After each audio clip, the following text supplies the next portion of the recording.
What is up, guys? Welcome on back to TK's Garage. And, well, it looks like there'll be more than strikes at Stellantis this fall going into winter. Looks like Ford's on the chopping block, too. Let's talk about it.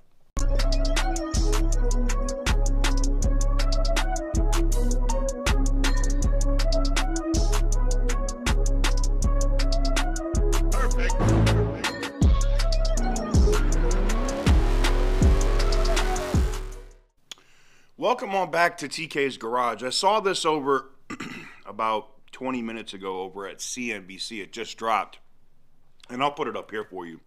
UAW warns of potential strikes at Ford, not Stellantis, Ford. Ford and Stellantis a year after unprecedented work stoppages, right? Here's some of the key points. A year after unprecedented strikes by the UAW, the union is once again threatening work stoppages that could disrupt the U.S. automotive industry. The UAW has announced a strike deadline at a Ford tool and die plant that supports the F-150 production, as well as strike authorization voting at Stellantis. Both announcements amount to warning shots against Ford and Stellantis. The union has not announced similar actions against General Motors. Now, this has been a little bit over a year. I know the news is kind of shocking. What's really crazy, and I have a separate video that we'll be dropping on that, is like what the future looks like for workers in the automotive sector here in the United States. Everybody is so gung-ho and happy about this EV future, but what they don't understand is that it's going to take a lot less employees. Ford has already shown that when it comes to the Ford Lightning. They've already cut 1,000 jobs. And with all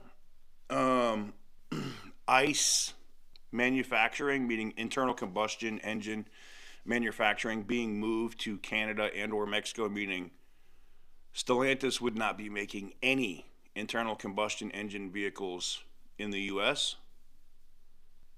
that's bad. That means less jobs. And I don't know if you've paid attention to the industry or not, but since about 1980, if I had to put a number on it, I'd say it's probably about 78 to 80% of the automotive workforce has done this, disappeared. And these are numbers. This is not debatable. This isn't that bullshit, TK. That's not real. That many people haven't been lost. Do you know how many people used to work in the automotive industry? People that worked in manufacturing? Over 1 million. Millions, I should say. Now, what, a couple 100,000? Maybe? Maybe not even 100,000. Maybe not even a couple 100,000. It's a disaster. The stuff with Ford, I think, would probably get resolved. I don't know that's going to go anywhere. Ford makes too much money off the F-150. It's a moneymaker for them. They'll figure it out. You know, if they got to jiggle Sean Fain's balls or whatever they got, they're going to figure it out. All right? Ford will do it. Stellantis is the crash dummy in the room, though, because they're calling Sean Fain's bluff.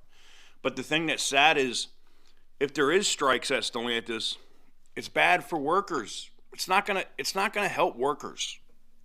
If anything, it's gonna give Stellantis an excuse to move more jobs out of the country, and they're gonna do it.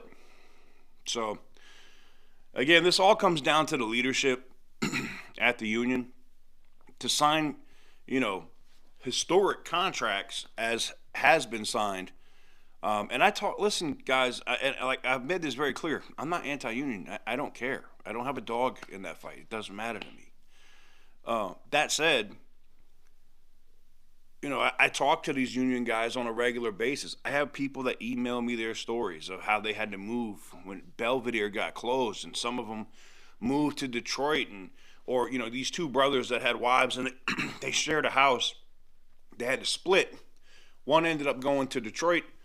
One ended up going to Toledo. And now, I get it. They were sharing costs, whatever. They had a big house in Illinois. But now, they're making less money being split, because in the areas they live, evidently is more expensive than wherever they were. And their job securities, they keep getting laid off. Like what's going on with Toledo being shut down right now for parts, and what's going on with, Warren Assembly. The other brother's like, well, what am I going to do? I was manufacturing the Classic, so what do I do now? Now he's like, crap, I'm about to be out of a job. I don't know what comes next for me. It all comes down to your leadership, man. I mean, it's the same thing, and I'm only speaking about this from a company and a / military aspect. Your leadership determines if you win or not. That's just how that works. And when your leadership doesn't tie up all the loopholes and language in a contract, you get effed. And I think that's what's about to happen, unfortunately, with some of the UAW people. But interesting news. I didn't expect to wake up this morning having my coffee and expect to see Ford on the list of places getting striked. But hey, there you have it. Let me know what you guys think in the comment section down below. If you work at the UAW, you want to see my in-depth dive on the automotive industry, I am going to be dropping that, and how EVs are going to kill your jobs. And it's not me. Everybody likes to, TK's an EV hater. Yeah, I just bought new to me anyway, BMW certified BMW i4. So that's how much I hate EVs. I just bought one. And I've owned several. I've owned Teslas. I've had the i3. I had the Fisker Karma. So get out of here with the, you hate EVs. No, I don't hate EVs. EVs have their place. They're just not better than internal combustion cars. What am I going to do with the i4? I'm going to go from here to the local pubs that I visit, or from here to like the Raiders games when I want to go, or the Vegas Golden Knight games. That's what I'm going to use that car for. It's never going to leave town because it's not made for that. Anyways, let me know what you guys think in the comment section down below. Were you shocked about the Ford strike and Ford potentially being striked as well as Stellantis? I was shocked. It definitely was. But anyways, let me know what you guys think in the comment section down below. Give the video a big thumbs up if you like what I do. Hit the subscribe button if you haven't already. And as always, stay petty, my friends.